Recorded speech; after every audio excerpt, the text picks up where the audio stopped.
मंगळवारपेठेतील Sassoon hospital समोरील जागेवर Bharat Ratna doctor Babasaheb Ambedkar सांस्कृतिक भवनचा विस्तार करावा। त्या ठिकाणी राष्ट्रीय दर्जाचे डॉक्टर बाबासाहेब आंबेडकरांचे स्मारक निर्माण करावे अशी मागणी आंबेडकरी चळवळीतील सर्वपक्षीय नेत्यांची आहे।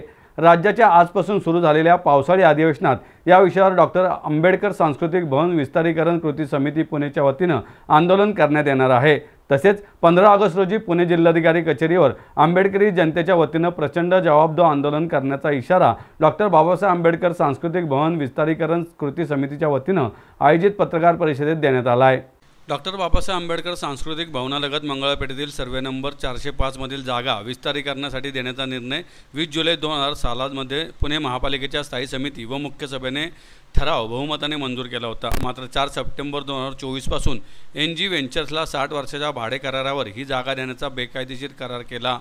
महापालिकेच्या सर्वसाधारण सभेत एखादा ठराव सर्वानुमते मंजूर झाल्यास त्याची तात्काळ अंमलबजावणी होण्याऐवजी नियम धाब्यावर बसून कायद्याची पायमल्ली करत घाईगडबडीने हा भूखंड खाजगी कंपनीला देण्याचा निर्णय घेतला आहे। पक्ष व राजकारण बाजूला ठेवून आंबेडकरी जनतेच्या अस्मितेचा विषय असलेली ही जागा खाजगी कंपनीला देऊ नये अशी मागणी सर्वपक्षीय नेत्यांनी केलेली आहे। या संदर्भात समितीने हा प्रश्न शासनाकडे मांडण्यासाठी सर्वप्रथम पुण्याचे खासदार आणि केंद्रीय राज्यमंत्री मुरलीधर मोहोळ यांच्याशी चर्चा केली। त्यानंतर त्यांनी मुख्यमंत्री फडणवीस यांच्याशी भेट घडवून आणली। यावेळी फडणवीस यांच्याबरोबर सविस्तर चर्चा करण्यात येऊन त्यांना संपूर्ण विषय सांगितला होता।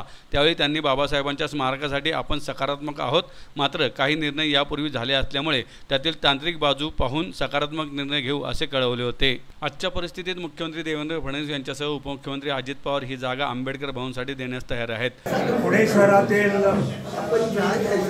मंगळवारपेठेतील मालधक्का ज्याला आपण म्हणतो त्या ठिकाणी असलेलं डॉक्टर बाबासाहेब आंबेडकर सांस्कृतिक भवन हे अतिशय महत्त्वपूर्ण असे आंबेडकरी चळवळीला सांस्कृतिक भवन उपलब्ध आहे, परंतु ते अतिशय छोट्या प्रमाणामध्ये आहे। म्हणून आंबेडकरी जनता गेले 20-25 वर्षापेक्षा जास्त काळापासून या सांस्कृतिक भवनाचा विस्तार व्हावा याच्यासाठी प्रयत्नशील आहे आणि अनेक आमच्या पक्ष संघटना यांनी प्रयत्न केलेच होते। परंतु जेव्हा आता असं लक्षात आलं मधल्या काळामध्ये जी माहिती आमचे गायकवाड साहेबांनी दिली की या जागेबद्दल शासनातील काही संबंधित लोकांनी गैरव्यवहार केले, त्याचे रिपिटेशन मी करत नाही, परंतु ती जागा विकली आणि शासनाने पैसे केले। मुळामध्ये ही गोष्ट आम्ही हे ऐकल्यानंतर आंबेडकरी चळवळीतील पुणे शहरातील निरनिराळ्या पक्ष आणि संघटना एकत्र आल्या आणि इतक्या स्वयंस्फूर्तीने आल्या की सर्व मतभेद त्यांनी बाजूला ठेवले आणि या प्रश्नावर आंबेडकरी चळवळीतले लोक एकत्र आले। ही अतिशय महत्त्वाची आणि आनंददायी गोष्ट आहे आणि सर्वांची आणि दूर आणि त्याचं पहिलं मला काय असं म्हणता येईल की प्रतिबिंब आम्ही एक पहिला कार्यक्रम जाहीर केला की पुणे शहराच्या वतीने आंबेडकरी एक धरण्याचा कार्यक्रम केला 7 फेब्रुवारीला।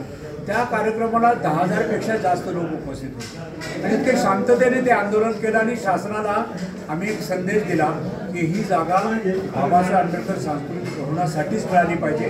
अन्य कुणी त्याचा जो काही त्याच्यावर करार मदार झालेले आहेत ते करार मदार शासनाने रद्द करावेत आणि शासनाने करू शकतो।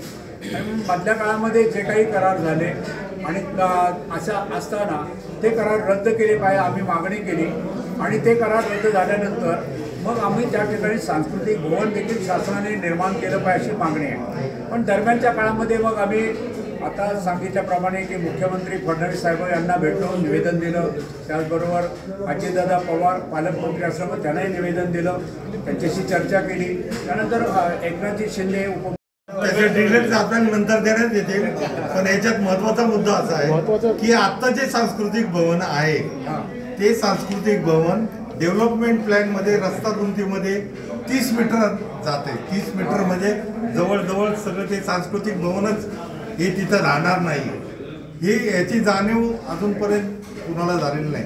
परंतु हे महत्त्वाचा मुद्दा हा आहे, आमचं आंदोलन सुद्धा याच्यासाठीच आहे की तिथं ते सांस्कृतिक भवन रस्ता रुंदीकरण जर राहणार नसेल तर पर्यायी मध्यवर्तीतलं आणि त्याच्या शेजारच उपलब्ध असलं, हे सुरुवातीपासूनची जी आमची भूमिका आहे ती आमची भूमिका कायम आहे।